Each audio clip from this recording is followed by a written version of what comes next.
DWIZ, Kamangha-manghang Balita. Matagumpay na naisagawa ng Viet Doc Friendship Hospital ang unang penis transplant sa Vietnam mula sa isang brain-dead donor. Ayon sa ospital, sumailalim ang 43 anyos na pasyente sa partial penectomy o ang pagtanggal ng bahagi ng ari dahil sa isang sakit. Bagaman naging maayos ang kalusugan ng pasyente, pagtapos ng operasyon, nagkaroon ito ng problema sa sexual activity na nakaapekto sa kanyang psychological well-being.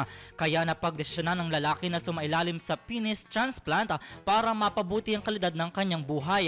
Sa kasalukuyan, ayon sa medical team, nasa maayos na kalagayan na ang pasyente at wala silang nakikitang senyales ng komplikasyon.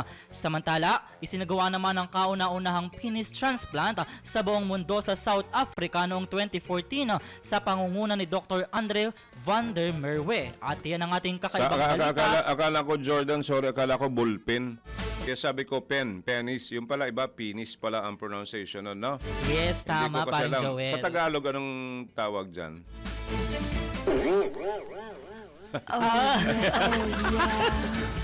Ayaw magsalita. Hindi, bakit ganun, Jordan? Matanong ko lang. Kamanghamanghang balita rin naman ang programa na ang segment mo, di ba? Bakit kaya pag tinagalog mo, sasabihin nila bastos, no?